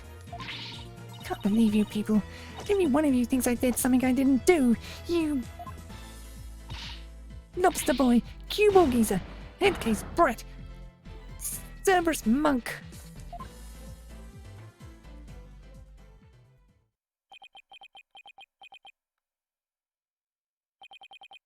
Cue-Ball Geezer? Headcase Brett? Really?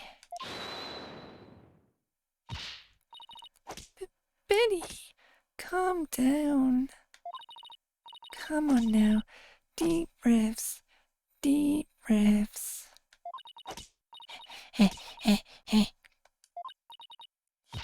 Look, I'm not the murderer, I tell you. Then how did you know that the show would be called off before the fire trick? I told you, we can't reveal our secrets. We're under contract. Contract? What is she talking about? Be that as it may, you're obviously a suspect in this case. Objection!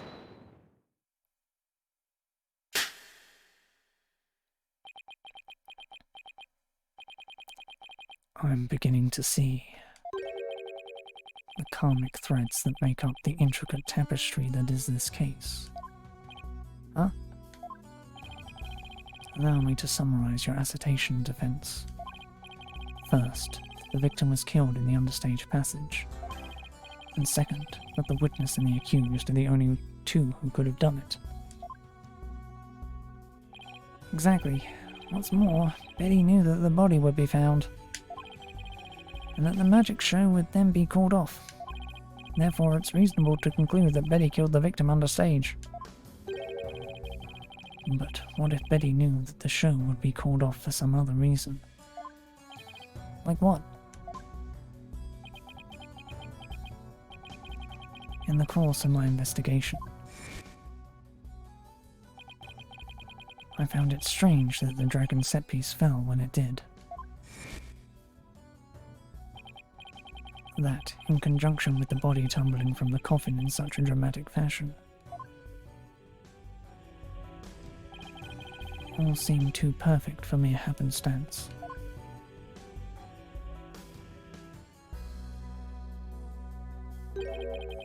It was as though the entire chain of events had been planned out in advance. Ouch! Planned out? After deciding to take this case, I surreptitiously studied everything I could about the mass media in this country. I read the newspaper, old news reports. I even browsed tabloid magazines. How very industrious of you. I'm impressed. During this process, I learned about a strange practice favored by the TV world. A practice called the hidden camera prank. Ah, Betty and Bonnie, you knew about this, did you not? About the dead body appearing, the set piece falling, the show being suspended. You two were informed of this plan by Take-Two TV in advance, correct? ah. Is that true? Betty, please, let's tell them now. I can't hold it in anymore. Mm. Dang it. Fine, you got us. Everything the prosecutor said is true. The TV station paid us to cooperate with them on this plan. It was all a prank, a big setup planned out in advance. Mr. Roos showing up dead in the coffin. The set piece falling down. It was all completely scripted.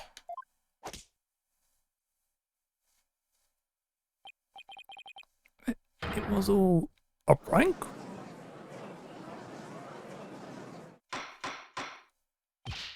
Bonnie, is this really true? Yes, Mr. Roos was supposed to pretend to be dead. That's how it was supposed to go. So, he was in on it too? That's right. He was supposed to show up dead in the coffin. And then the set piece would fall down. Trucy would be shocked, start to panic. And that's how the prank script went. What? What the heck kind of prank is that? But we never thought he'd actually wind up dead. Yeah, that was the only thing that was different from the script for Mr. Roos. I'm so completely lost right now. Well, Betty and Bonnie, it certainly sounds like you have some explaining to do. All right. I guess desperate times call for desperate measures.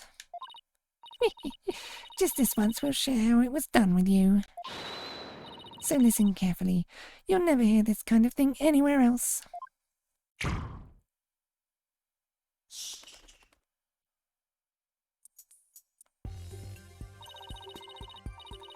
After our teleportation trick, I went down under stage. When Mr. Roos's body appeared from the coffin on stage, it was time for Betty to do her job in the understage passage. That's right, I used a remote control for the winch connected to the dragon set piece. And made it fall down.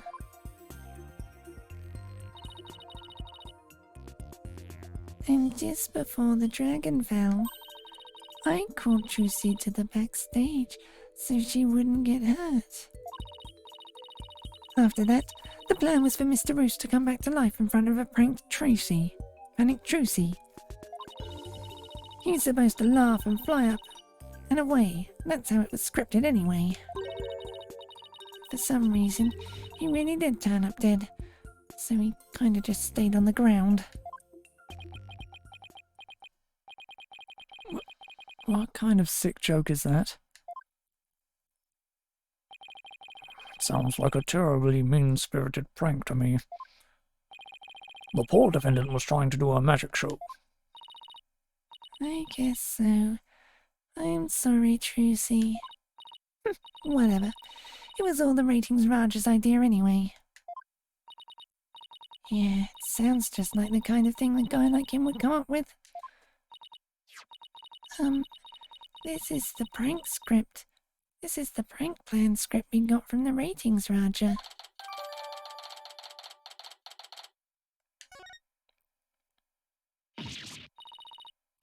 Dang it! You made us break our contract. Now we won't get paid. But where does this all leave us? Who killed the victim and when?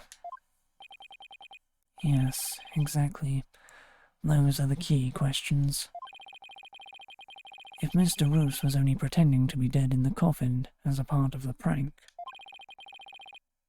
then when he was under stage, there would still be life within him. And if that is the case,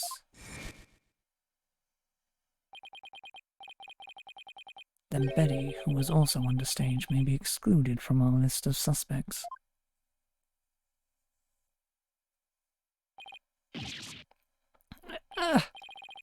Witness, was the victim alive when he entered the coffin? Oh well. Now that we spilled the beans, we might as well show you this video. Greetings, viewers. It is I, the great Mr. Azus. We are currently in the middle of Trucy's escape trick. Having snuck through the understage passage, undetected, I am now hiding backstage, preparing to play a little prank on Trucy. I'm about to hide in the coffin which Trucy will stab with a rubber sword. And when the coffin opens, I will be in it, acting as though I've met my maker. Can you imagine the look on Trucy's face then? I can hardly wait. He's about to hide in the coffin?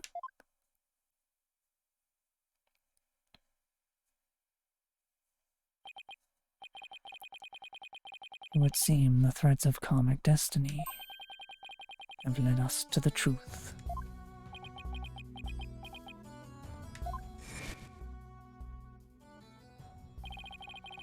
The victim passed through the understage where Betty DeFame was,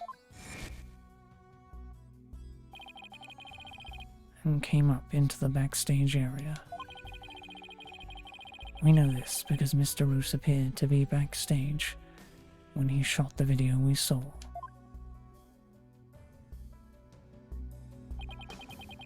It appears that way, yes. And defense, you proposed the following, did you not? What if the victim was killed under the stage before being put in the coffin? But then what about this video? This footage was taken just before Mr. Azus entered the coffin.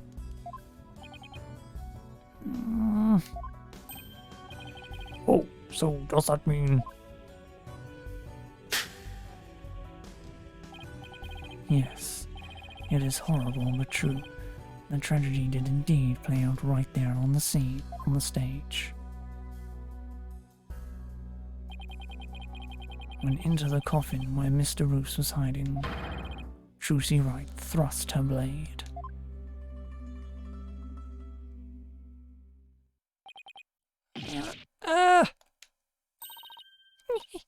See?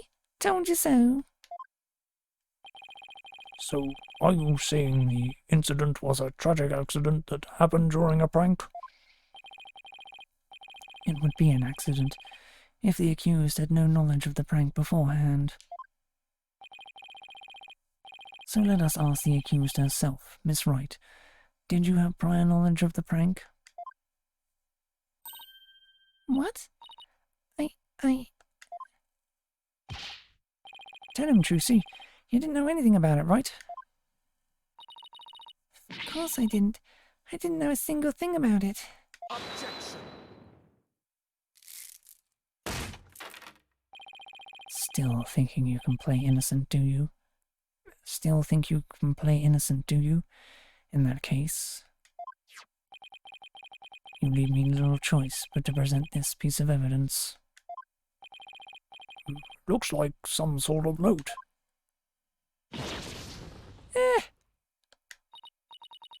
That's... I found this note in the dressing room after the incident. At the time I did not understand what it meant, but all is clear to me now.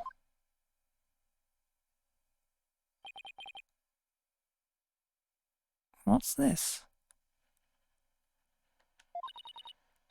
Let's see, it says, get the video camera after Mr. Zeus comes tumbling out. It's a note signed by the... It is a note signed by the accused, instructing Bonnie to collect Mr. Roos's video camera from him, it seems.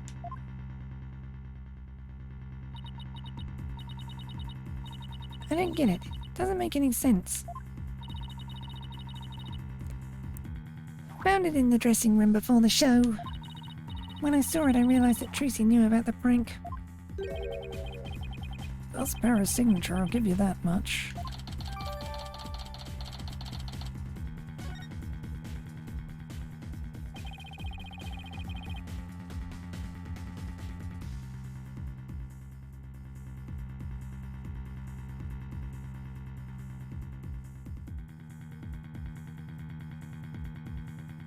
So, the defendant had prior knowledge of the prank.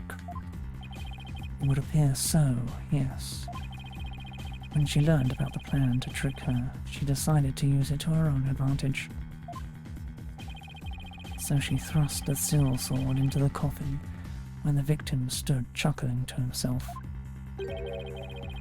Is that not what happened, Miss Wright? Of course not. And I didn't write or sign that note. Ah, but the handwriting matches yours. All of the evidence and testimony points to you being the culprit. But I didn't do it. It wasn't me. Then explain the existence of this note. You can do that, can you not? I can't explain it. I didn't write it, so I don't understand. I didn't kill Mr. Roos. You have to believe me.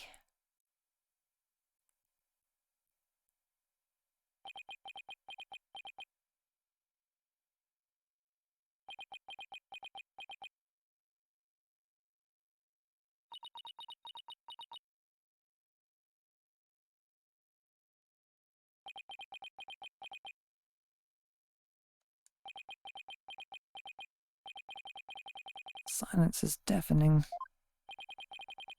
Continue struggling against the threads of your own karma if you wish, accused. Even as you are inescapably caught in the web of fate you spun for yourself.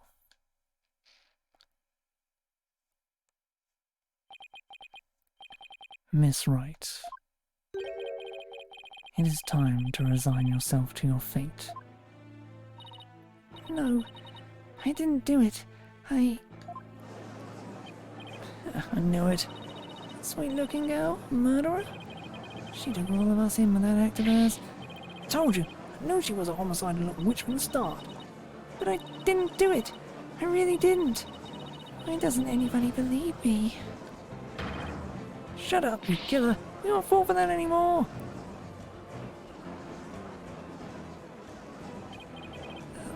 This is bad.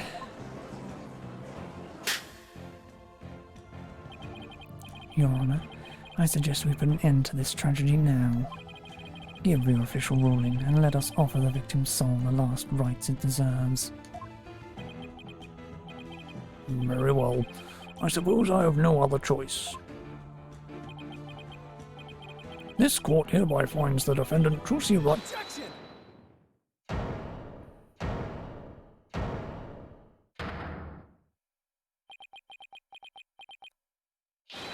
The defense has an objection. Apollo, You, even now you would. I won't give up, and I refuse to let either of them down. Mr. Wright, who's counting on me, and Trucy, who's put all of her faith in me. Mr. Justice, the fact that you have raised an objection means that you have evidence with which to refute the prosecution's claim, correct? Yes, of course, Your Honor. do we really have anything, Apollo? Actually, we do. It's one piece of evidence we can present here. Very well, Mr. Justice. You may proceed. As we saw in the show footage, there's no question that the defendant thrust a sword into the coffin. The defense doesn't dispute this point.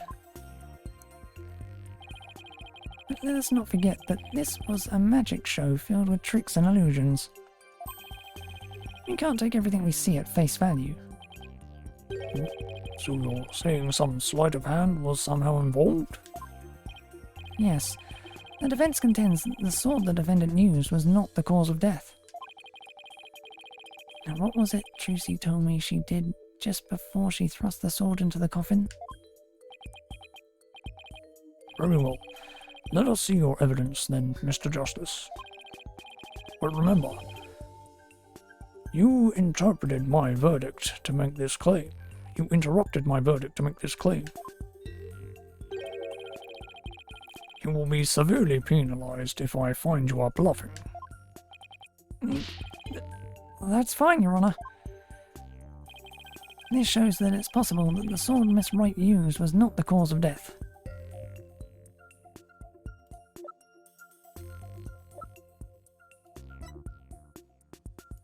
Take that! What's this? A sword from the show? That's right, Your Honor. This rubber sword was in the sword stand on the stage. During the trick, Miss Wright was supposed to swap the real sword for a rubber sword. And she told us on record that she remembers very clearly that she did. I see. So the sword the defendant thrust into the coffin was a rubber sword, was it? But then why was a steel sword found lying on the stage? Somebody must have put the steel sword there by swapping it with the rubber one. Just after the incident occurred, the dragon set piece fell and the theatre was evacuated. The real culprit must have used the resulting chaos to swap the rubber sword for the steel one. Objection!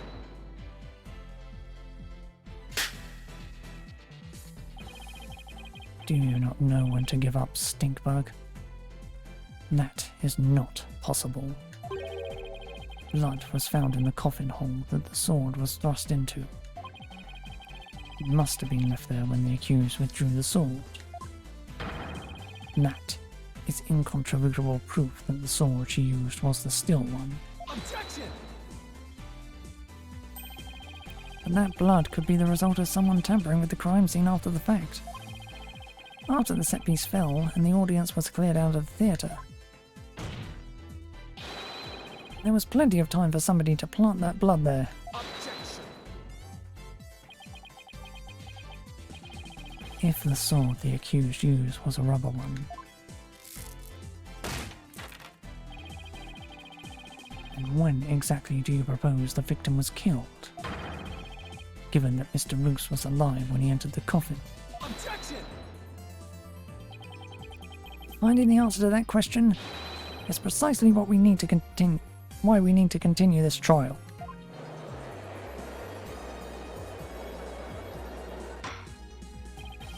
Let me express my opinion. By all accounts, it is certainly reasonable to suspect the defendant based on the evidence.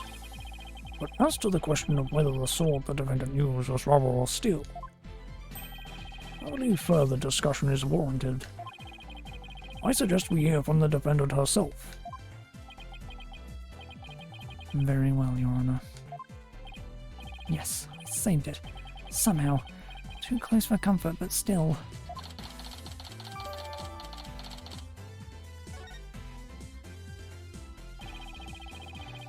Let's adjourn for a brief 15-minute recess.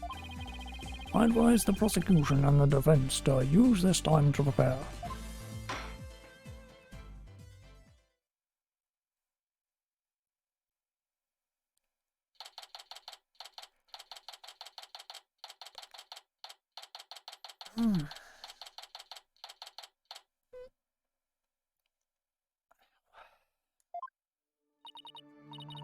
Phew, that was hairy. Tell me about it. We barely made it through by the skin of my teeth.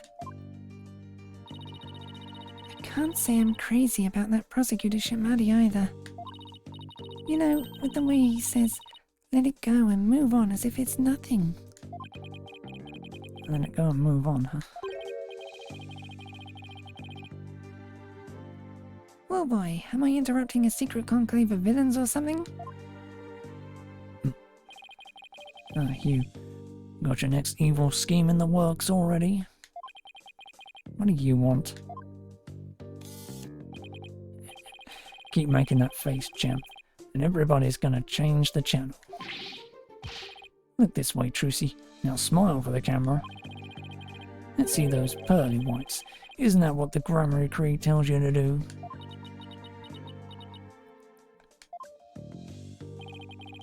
How does it feel, Trucy? Everybody online can't stop talking about you. They're calling you a real witch out there. Could this be the end of true grammary? Go away, you creep! Oh, what's this? Something just charged into frame. Looks like a yellow gorilla or something. Could it be Trucy's pet? Filming is prohibited inside the courthouse. Do you want me to get the bailiff?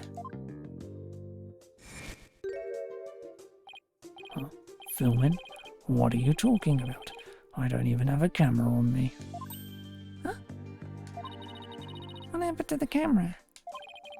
Just disappeared, right before our very eyes. I'll be enjoying the rest of the Trucy show from the gallery. I put out a call for Trucy's fans to come and support her earlier, by the way. But I'll get some footage out of them. Bet I'll get some footage out of them. This is gonna be good. Hang loose, baby. Called in some of Trucy's fans. But for what purpose? Hello? That thing Mr. Ratings just did, that was some high-level sleight of hand. Huh? Why would he know how to do something like that? Don't know, but he definitely has some magic, some serious magic skills. No way, but I thought he said magicians were all a bunch of good-for-nothings. Mr. Lawyer? Oh, hello, Bonnie. Can I help you with something? Well, there's something that's been bothering me. Really? What is it? Well, you see... Hey, dummy, what are you whispering to Lobster Boy about? Betty... Who the heck do you think you are? Are you crazy? You want a piece of this? You know you have to talk to me first before you do or say anything, you harebrain. But I... Shut your mouth, you dumb bunny. Come with me now. I wonder what was bothering her. There's no way we're finding that out with Betty constantly hovering over her like that. Court is about to reconvene. Will you be alright testifying? Yes, it's just... I wonder what Mr. Ratings has up his sleeve. Doubt he's bringing in actual fans. Yeah, probably not. Wonder what he has up his sleeve too. Better not be trying to get under Trucy's skin right now, of all times.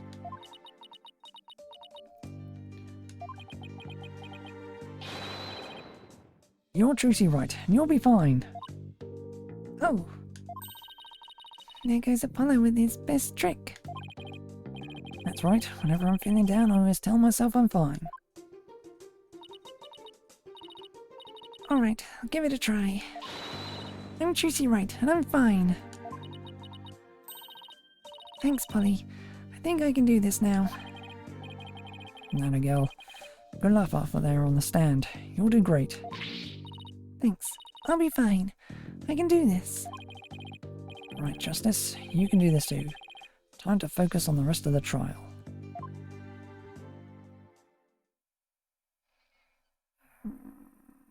Give me a save, give me a save. You're not going to give me a save, are you?